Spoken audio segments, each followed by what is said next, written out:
Imagine waking up on a quiet Tuesday morning, making your favorite coffee, ready for your workday. You sit at your desk, open your daily calendar, and check your regular work email inbox. Then your direct manager sends a quick calendar invite asking for a 5-minute private chat. You walk into the quiet meeting room and notice HR is sitting right beside your manager. Before you sit down, your position is eliminated and your primary monthly income is gone. Panic sets in fast as your mind races to rent, mortgage payments, utilities, and groceries. Your heart drops as you walk back to your desk to pack your belongings into a cardboard box. That sickening feeling in your stomach is something millions of hardworking Canadians face. In that exact moment, your financial future feels completely uncertain and overwhelming. But in Canada, a dedicated safety net is built specifically to protect you in this crisis. It is called employment insurance, or more commonly referred to across Canada as EI. Today, we break down step by step how EI works so you can protect your family finances. This is what we'll cover in this video. Understanding EI. Who qualifies, insurable hours, record of employment, how much money you could get, then discuss benefits, talk about the application process, waiting period, and finally, rules while on EI. Chapter 1. Understanding EI. Employment insurance is not a government handout. It is a legal insurance policy you paid for. Every single paycheck you received at work had automatic deductions taken for the safety net. You and your employer have been funding this protection fund every pay period for years. Think of EI as temporary financial scaffolding while you rebuild your career and find work. It bridges your cash flow gap so you never have to sell investments in a sudden panic. Understanding how to claim every dollar you deserve is essential for your peace of mind. Second, let us examine the core rules regarding who is legally eligible to collect EI cash. To get regular benefits, you must have lost your job through no fault of your own. This covers corporate layoffs, company downsizings, business closures, or contract ends. If your employer ran out of work or restructured your team, you meet this core requirement. However, if you quit your job without a valid legal reason, you are usually disqualified. Valid reasons to quit include severe workplace harassment, unsafe conditions, or relocation.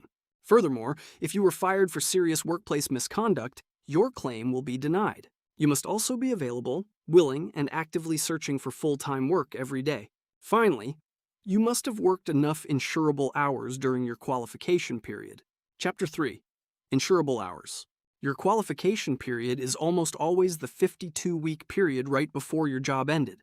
During those 52 weeks, you need to have worked a specific minimum number of insurable hours. The exact number of hours you need varies depending on where you currently live in Canada. Canada is divided into regional economic areas, each with local unemployment statistics. If you live in an area with high unemployment, you need fewer hours to qualify for EI.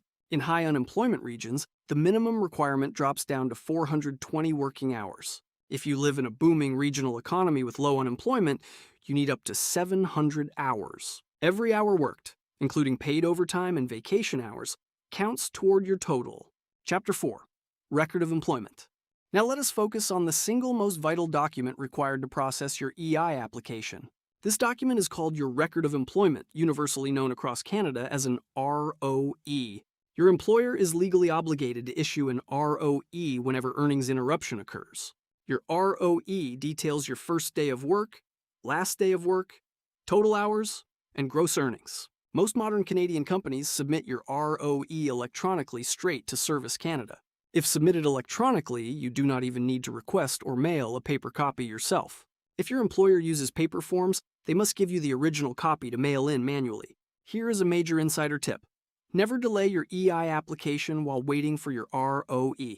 Submit your online application immediately on your first day without work, no matter what. Service Canada can contact your employer directly to request missing ROEs on your behalf. Chapter 5. How much money will you get?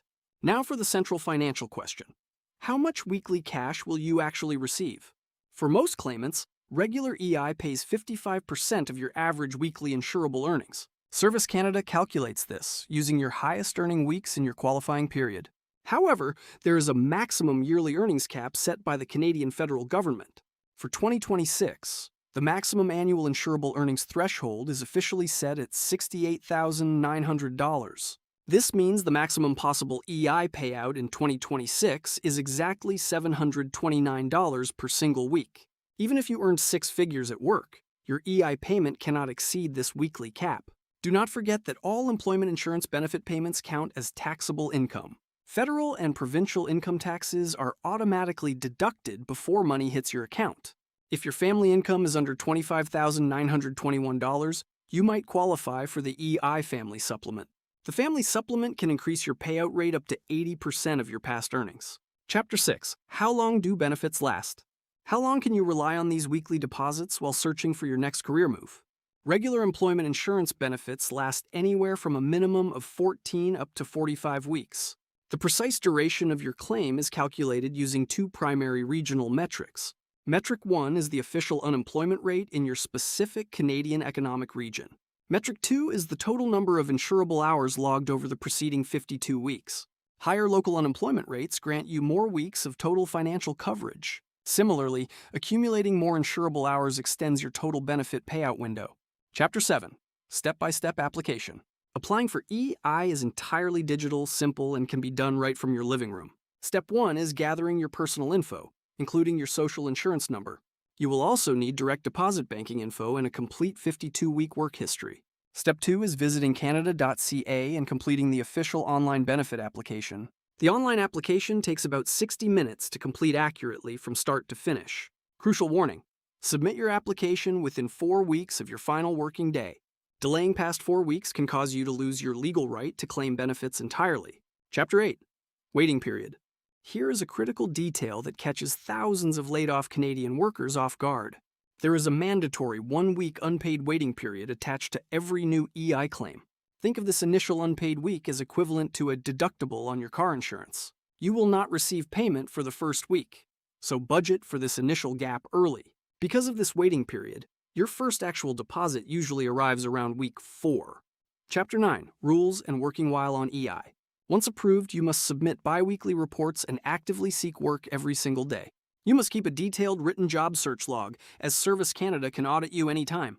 If you pick up part-time work, the working while on EI rule lets you keep 50 cents per dollar. Severance pay or vacation payouts will delay your EI start date based on weekly earnings. EI also offers special benefits for sickness, maternity, parental leave, and caregiving. Losing a job is stressful, but EI exists because you worked hard to fund this protection net. Taking quick action and staying organized keeps your household cash flow stable and secure. Mastering programs like EI is just one step in taking total ownership of your wealth. Our mission on this channel is simplifying complex finance so you build real freedom. If you value deep, honest financial breakdowns, subscribe today and let us build together. Before wrapping up, let us cover an important educational and legal disclaimer for this script. This video is produced strictly for educational, informational, and entertainment purposes. This content does not constitute official legal, tax, accounting, or financial advice. EI rules, insurable earnings limits, and calculations are managed by Service Canada.